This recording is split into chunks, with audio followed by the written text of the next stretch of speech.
Yeah, so I'm out in here in England, but it's always we do have an international audience who Okay. tune in, and so I always start off asking where you were sort of born and raised, so that they can get a picture to geography wise where you came from.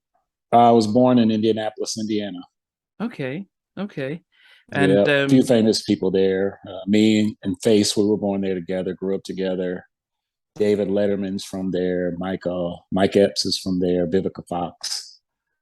So yeah, quite a few people. Just trying. and Indianapolis, and so that in the Midwest, how did you get into just I mean, growing up music wise, why did you pick that as a direction? Probably there wasn't a lot to do there. I mean, just kind of grow up a normal kid, neither play sports and music. So I played some sports, but I gravitated more towards music as I got older.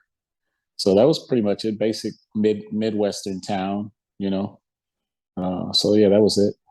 And did you were you singing or what were you how did you get what was your I was playing. I started playing drums when I was 9. I got a set of drums when I was 9 years old, and really just wanted to be a musician. I really hadn't thought about songwriting. It's probably not until I met Kenny.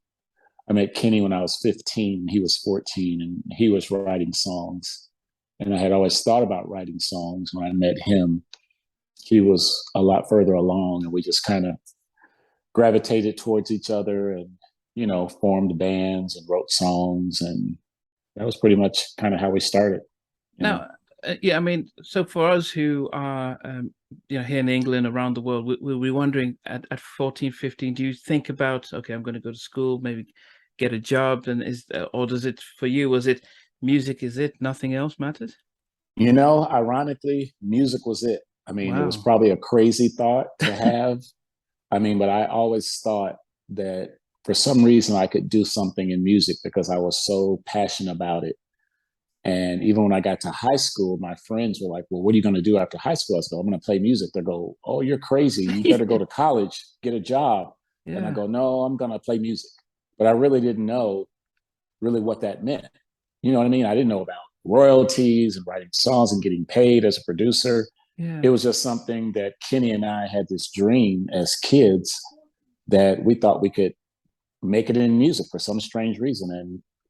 And so we're so glad it worked out because I don't know what I would have done if it didn't work out. Okay. But it was crazy. My friends all thought I was crazy. And I probably was crazy because it was like there was no backup plan. It was like, oh, I'm going to play music. I'm like, what do you mean you're going to play music? I'm going, well, I'm going to play music. What about your That was parents? pretty it. What do they think? I mean, did they not? No, as long as I had a job, that's all they care about. Okay, well, you may not have to go to college, but you're going to have a job. So I have a little part-time jobs. We would call them jobs that we could get fired from. We never wanted to take a good job to get used to the good money. So our Wow. thing was take a little part-time job over here. I worked at a nursery. I worked at a hotel. I worked as a janitor. Take a little part-time job. So if you got fired, oh well, I got fired. Rather than take a good job in a factory making a lot of money, then all my friends got used to that and they ended Yeah. up staying in Indianapolis. So that was our thing. It's like, don't get a good job, don't get a real job, just enough money to, keep you alive.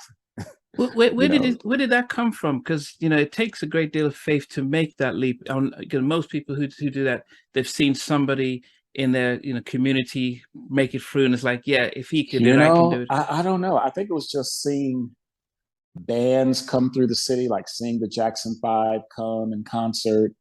I remember seeing Earth, Wind, and Fire and just really being blown away by their musicianship and their songs and everything. And so that was like, wow, I want to do that. I want to be up there doing that, what they're doing. And then just looking at album covers and reading about songwriters and producers and trying to figure out, okay, what does this person do? What does that person do? Yeah. And so that's what really sparked my interest as a songwriter. And it was always just a songwriter. I didn't want to be an artist per se.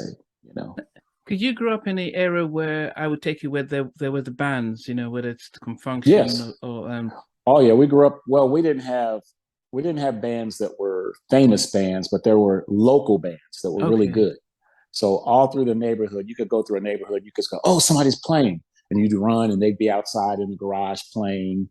And so that was big in our neighborhood. Like just like somebody having a basketball court, you could go around the corner and somebody would be rehearsing.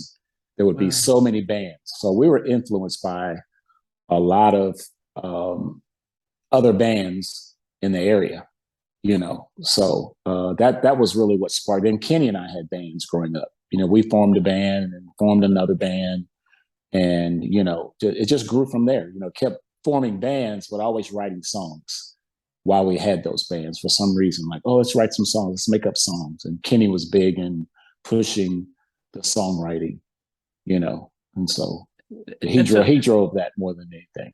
yeah, I mean, people might think who's Kenny, and he's talking about Babyface. But Absolutely, yeah. yeah, Yeah, childhood friend. That's it's what I call him, Babyface. So okay. he's But always Kenny. yeah, no, Yeah. I heard when he did talk, say that he got it from Bootsy Collins and stuff. It stuck, but Oh yeah, yeah, yeah. but for yourself, then, what did you see in him? Because you know, did you see a fellow who loved? Is it the songwriting, loved the music, or also had shared the same vision that what connected the two of you that age? I think we had the same vision. We both loved music, but I recognized early on that he was way more talented than I was. I recognized that. I go, wow, I have a little bit of talent, but he's got a lot of talent. So I clung to him because I knew I could learn from him, and I Oh, did. So, and that's what I recognized as an early age. Rather than being competitors, we came together to write songs together. But he was always that lead person. He yeah, always had the idea. He always had the changes. He always had the idea to make it better, you know. And I learned so much of that from him. Like people go, "Oh, I like your style." I go, "Well, I don't have a style. My style is his style."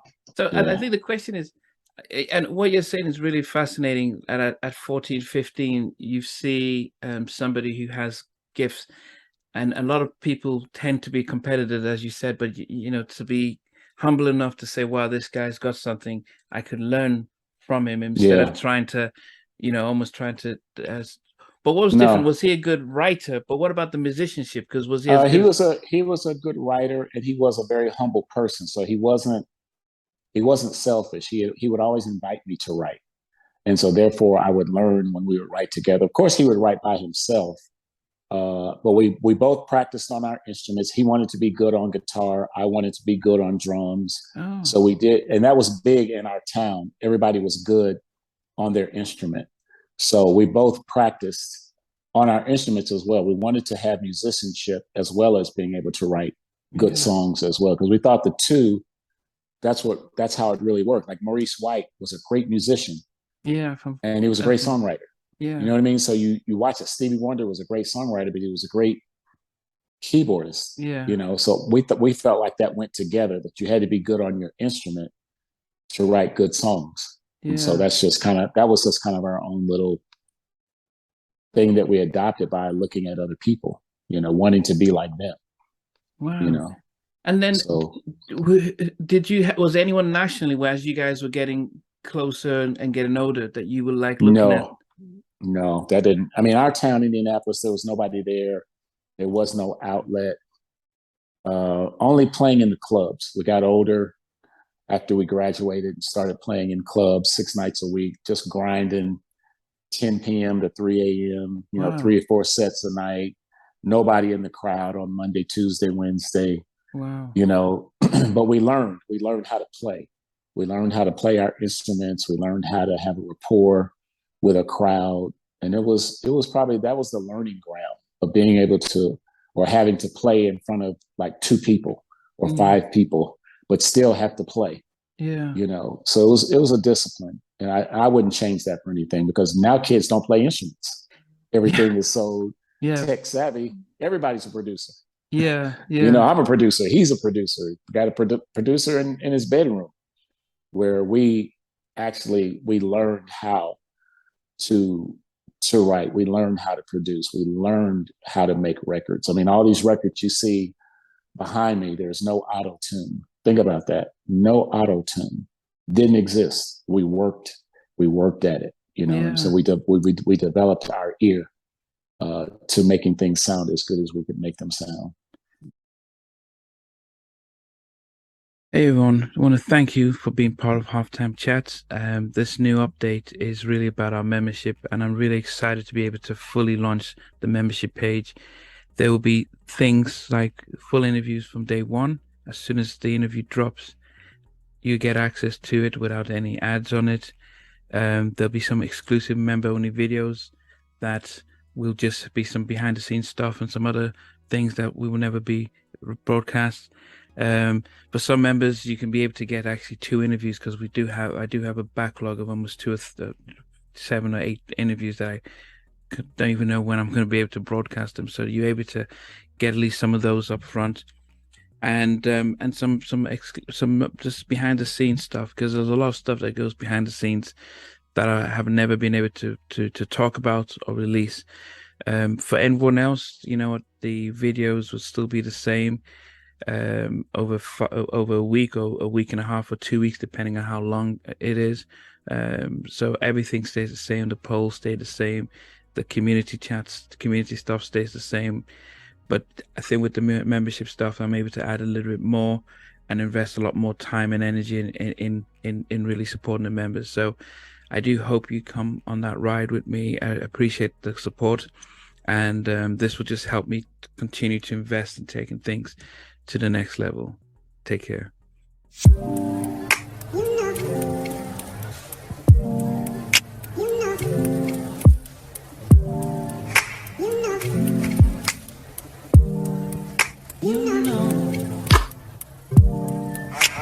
I begin to.